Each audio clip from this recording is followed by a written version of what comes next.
बुद्ध के जन्म की कथा। बुद्ध के पिता का नाम सुधोधन था। ये बात उस समय की है जब बुद्ध का जन्म भी नहीं हुआ था। राजा की कोई भी संतान ना थी, इसलिए संतान प्राप्ति की चाहत में उन्होंने 2 शादियां कर ली। उनकी पहली पत्नी का नाम महामाया और छोटी रानी का नाम प्रजापति था। धीरे धीरे समय बीतता गया। राजा अधेड़ अवस्था से वृद्ध अवस्था की ओर बढ़ने लगा। देवी देवता की पूजा अर्चना करने के बाद भी उन्हें संतान का सुख न मिला। समय बीतता गया और राजा का भगवान के प्रति विश्वास भी कम होने लगा। ऐसा लग रहा था कि जैसे देवता उनसे क्रोधित होकर बैठ गए हों। अब राजा की चिंता और गहरी होने लगी थी, परंतु महल के चारों ओर खुशहाली और सुख समृद्धि थी। किंतु उत्तराधिकारी न होने के कारण राजा को महल की खुशी में आनंद नहीं था। संतान न होने की चिंता में रानी महामाया और प्रजापति भी खुश न थे। एक बार की बात है, रानी महामाया अपने इष्ट देव का स्मरण कर रही थी और लेट गई। उनके लेटते ही भिन्न भिन्न प्रकार के सुखद स्वप्न चिन्ह देखने लगी। सारी रात ऐसे ही चलता रहा। सपने आते रहे। रात्रि का आखिरी पहर चल रहा था और अब सपने में 4 यक्ष आए। उनके मुख पर तेज था। वह उसके निकट आए। उन्होंने हाथ जोड़कर महारानी को प्रणाम किया और चारों उन्हें उठाकर उड़कर ले चले।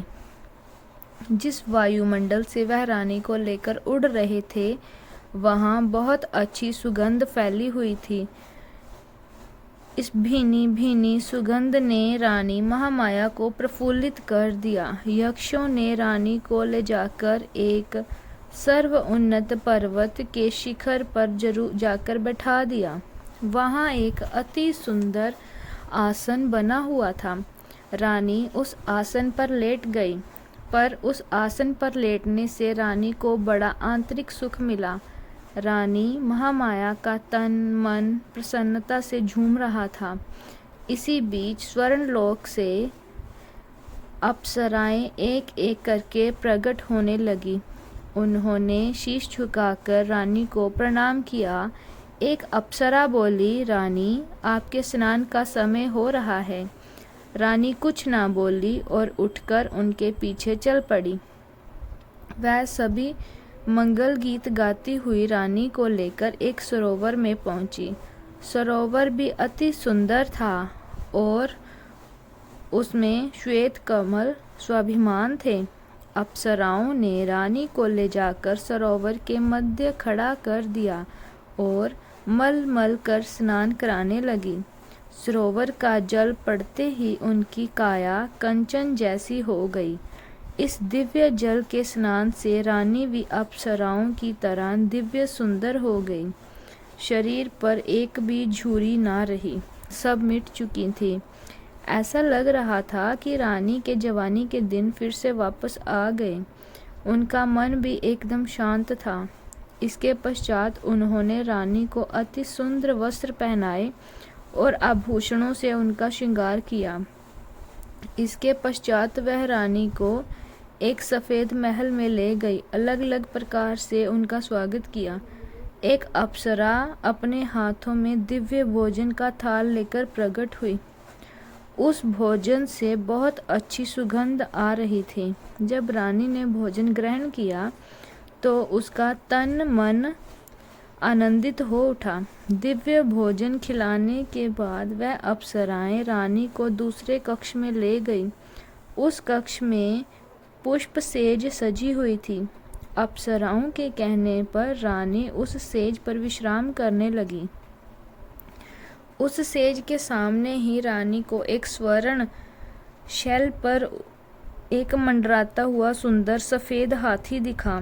हाथी ने पुष्प से धीरे से रानी के दाएं अंग पर प्रहार किया, फिर आकार छोटा छोटा करता हुआ इतना छोटा हो गया कि वह जाकर रानी के गर्भ में समा गया।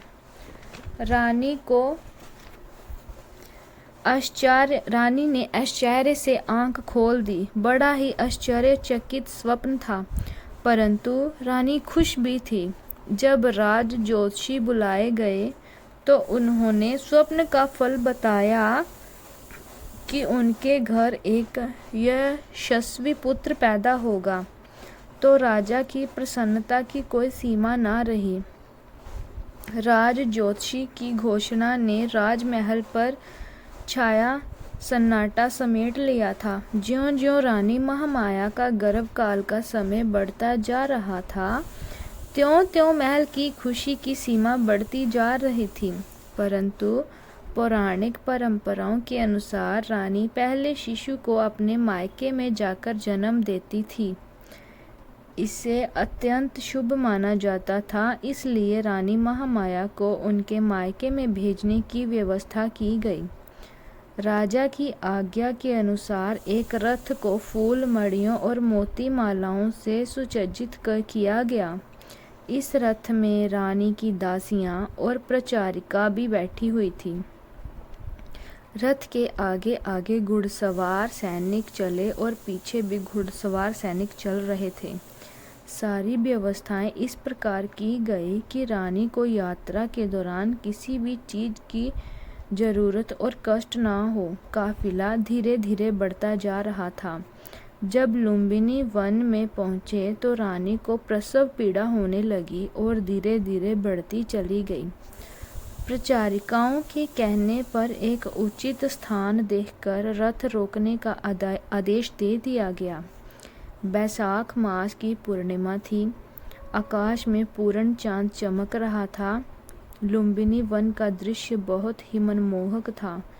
चारों ओर चांद की किरणें बिखर रही थी, जैसे कि लुम्बिनी वन को इस पल का सदियों से इंतजार था। ये घटना ईसा से लगभग 564 वर्ष की है, यानी कि आज से 2500 वर्ष पहले की। रानी प्रसव पीड़ा में थी और प्रचारिकाएं उनका तरह तरह से ध्यान रख रही थी। प्रकृति दृश्य निर्धारित समय में रानी ने एक शुभ घड़ी में सुंदर और स्वस्थ शिशु को जन्म दिया। शिशु के जन्म की सूचना अविलंब कपिलवस्तु भेज दी गई। वहां अभी राजा सुधोधन और रानी प्रजापति की खुशी का ठिकाना न रहा। उनके आदेश पर पूरा राजमहल मोती मणियों से सजा दिया गया। राजा और रानी ने पुत्र प्राप्ति की खुशी में निर्धनों को खुले हाथों से दान दिया और धन देना प्रारंभ कर दिया।